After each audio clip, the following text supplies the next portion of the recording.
So I wanted to touch upon the brown skin versus dark skin debate. I've been watching some videos on YouTube and I saw some stuff on social media, and it really got me thinking, and it really got my opinion going on exactly how I feel about all this light skin, brown skin, dark skin, the whole debate of it all. So I made 10 points that I wanted to touch upon today to kind of get the discussion going. And I'm going to make a longer video or a more detailed video at a future date when I have time to do some more research, get some photos together. But I'm going to do a mukbang while I talk about the 10 points. And I'll tell you what I have. So this is my breakfast. So this is a blueberry smoothie, and it has, very good, it's really good.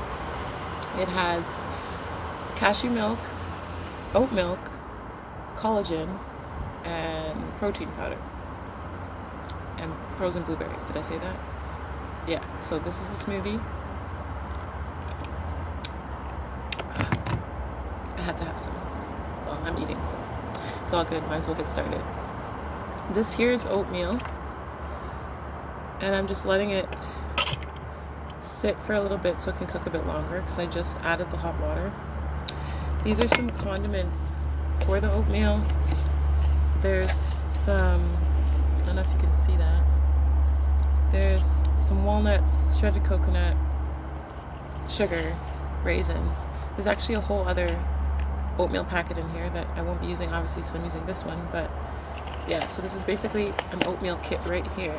So I'll be using the condiments from that. And then I have some more little condiment stuff. I have some pistachios, I have some prunes, I have a granola bar that has nuts, quinoa, raisins. Right, also very good. I have a little bit more brown sugar here. I have hummus with olives, stuffed olives. And I have nacho bean chips with vegan cheese.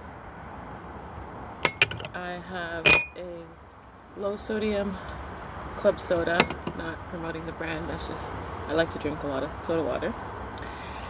And watermelon.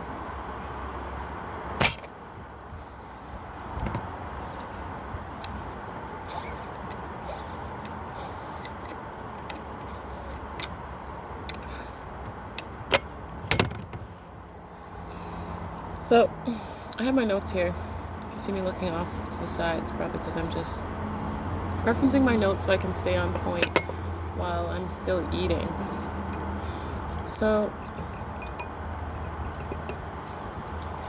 I'm just going to go through a list of the points, and then I'll touch briefly on them, and then, like I said, I'll go back and make a more detailed video at a later date.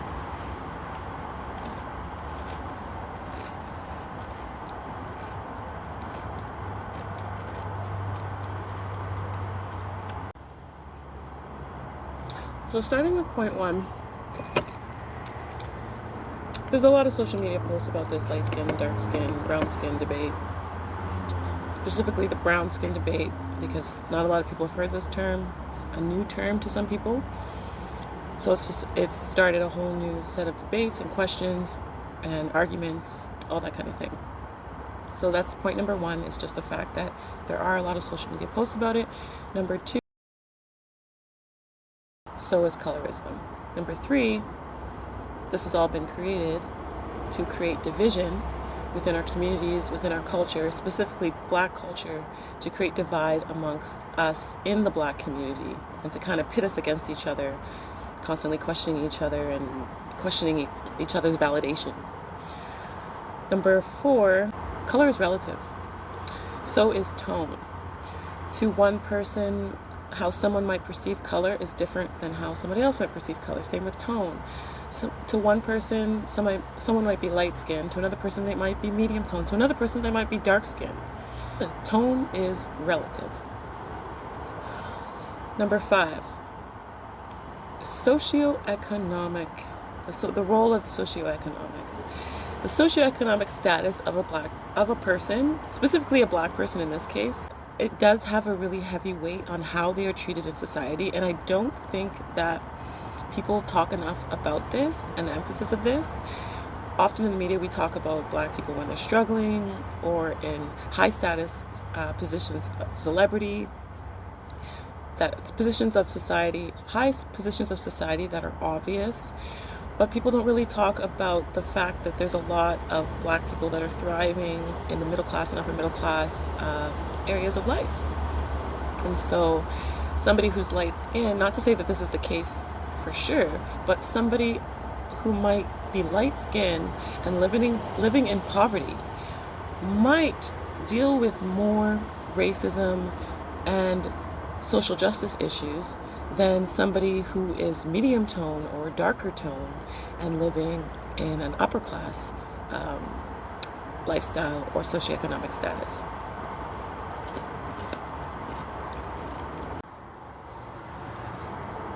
Oh, so this brings me to point number 6. So does a strong sense of self-identity, self-worth, and being confident in your appearance and how you perceive yourself and how the world perceives you. I don't think that this is something that's discussed often enough. Personally, for me, I feel that I've had an easier time in life because I grew up in an upper middle class home. And because I was always instilled with confidence, I always had a strong sense of self-identity. I've always loved my skin tone. I've called myself medium tone, dark tone. I identify as both. And so I don't think the factor of identity is discussed as much, because a lot of the constructs that people project and discuss is in relation to their own self-identity and how they see the world and how they think the world sees them. So this brings me to point number 7, and this is about the dangers about speaking on your self-perceptions and your personal ideas of skin tones. And I'll talk about that more later, but as I just previously discussed, that how you view the world is going to impact how you talk about the world in which you live in. And then sometimes you may be projecting negative comments or facilitating a negative conversation that doesn't create a forward progression just based on your perception. Sometimes it might be hard to see yourself in the moment, and you can't necessarily see that you're engaging in something negative. You're simply just giving your perspective. But sometimes if you have a large platform to give your perspective and people are watching and listening, sometimes people might be picking up on some of the negative things that you are putting out just based on what you've seen. And sometimes if you don't show the other side of it, if you don't show the positivity and light side of it, then people will only receive the negative comments or negative perceptions that you put out in your videos. And I have seen a lot of people talk about a lot of positive things and mentioning that, all skin tones are beautiful. It really doesn't matter what skin tone you are, which is all very true. But there are some specific things that I've noticed and specific comments that I've seen some people in the Black community say that I think are a little bit toxic. And I'm not saying this to say that that was their intention, and I'm not saying this to say that this is an attack towards them. I'm just trying to further the dialogue, because I think that not always the full perspective is shown. Sometimes it's a very narrow-minded perspective, and this narrow-minded perspective is broadcasted to a large group of people, which then in turn influences a large group of people. And I think that I feel called to share a more in-depth perspective of this debate, because I do have a lot of life experience and experience living in a lot of different communities. Well, I have lived always in Canada, but at one point I was born in Ontario and I grew up there. And then I also spent a lot of time in BC. So I have seen a lot of differences between the cultural groups and what it's like to be a member of the Black community in Ontario versus what it's like to be a member of the Black community in Vancouver and Vancouver surrounding areas. And so it really helps shed a lot of perspective, and it really helps me to understand that there's so many layers to this, and the scope is so dynamic that we can't easily say that there are definitive answers to everything. Sometimes it's all left to the interpretation of the individual.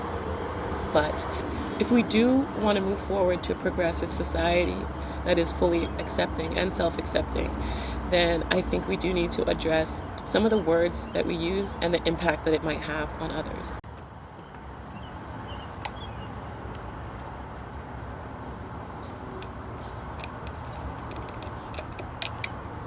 So example I have of this that I wrote down was, brown-skinned people won't ever have the privilege of light skin. So when somebody says, this is one of my examples, when that brown-skinned people will never have the same privileges as light skin, which brown-skinned people are you referring to exactly, and who perceives them to be brown-skinned in the first place, and why is it that because they are brown-skinned, they are not receiving the same privileges as light-skinned? I also feel like this is something, again, which is a social construct created, and when we start to say these things, like brown-skinned people won't receive as much privilege as light-skinned people, then we are reinforcing these negative constructs. I think that it might be more productive to just say that in the past, there was a system created to divide the communities. And when specifically talking about the Black community, they were then classified by their color system in relation to how close they were to whiteness, and that in turn was how they were treated. Now, this is a much longer conversation that needs to get into, but basically what I'm just trying to say is that, because I go into the second example, was dark skin is seen as bad, and the reason, okay, so the second example I have is dark skin is seen as bad. Somebody made that comment. Many people have made that comment. Many people have that perception. And I just think that putting that into a video without showing positive images of dark skinned, beautiful Black people kind of adds to the negative stereotype and negative energy surrounding this whole situation. I think that if you're going to say that in some people, in some places, in some situations, view dark-skinned Black people as bad, let me tell you, we all know this is not the case. And here, let me show you pictures of beautiful dark-skinned Black people to show you that it doesn't really matter what the skin tone is. Everybody's beautiful, and it doesn't always have to be like a model. It could just be any regular person with just dark skin tone, because dark skin tone is beautiful just like every skin tone is beautiful. So I just think that if you're going to put out a message about negative stereotypes or negative connotations or negative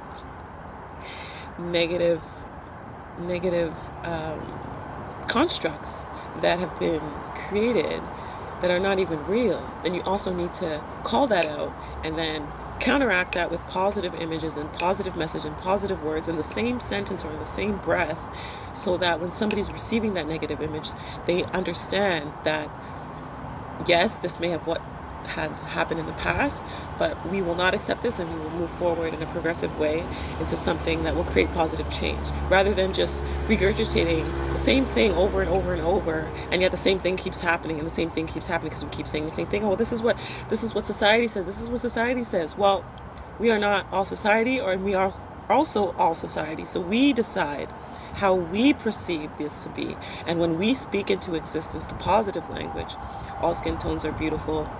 And when we speak about negative connotations and negative constructs as a past thing, even if it still may be happening today, there's a lot of positive light that's happening today. There's a lot of empowerment, Black empowerment. There's a lot of body positivity. There's a lot of people who accept and love themselves. And there's a lot of people who have been accepting and loving themselves. So we need to acknowledge more positivity and stories and people from the past who have shown examples of self-love and positivity of all skin tones, in addition to when we talk about the negative things in the past that have led us to the society that we're at today, which is one which we're trying to progress into something positive for the future. So yeah, it's a lot, but it's a work in progress. So that brings me to point 8, social media wars.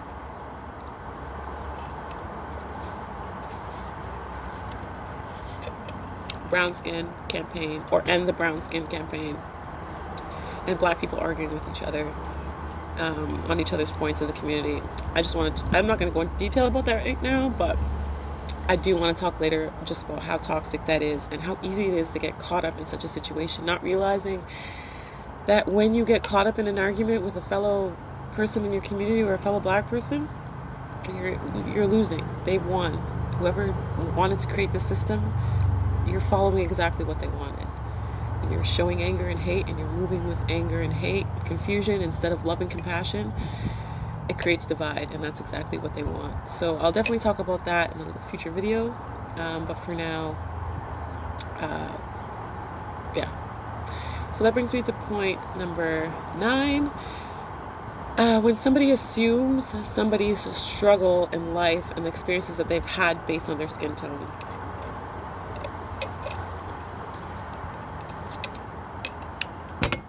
Yeah, so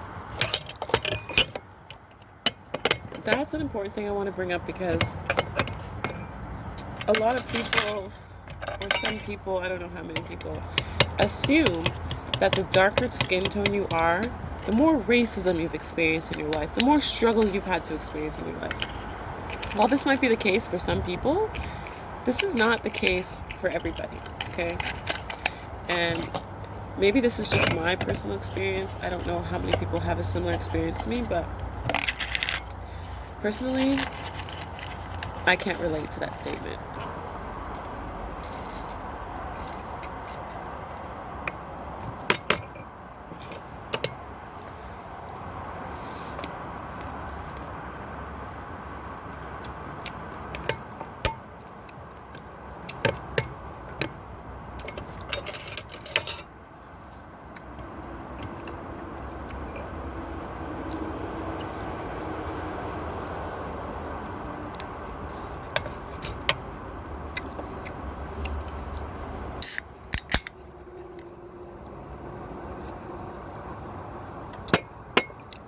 So that brings me to my last point about speaking positivity into existence for forward progression and positive change within our society, within our communities, and at large. And yeah, I'll get into that in a later video, and I just want to thank you for watching. Please feel to comment, like, and subscribe, and I look forward to the next part of the video. I look forward to the next part of the video where I really get into these topics, into these points that I brought up. So yeah, have a great day, and I'm going to finish the rest of my breakfast. Bye.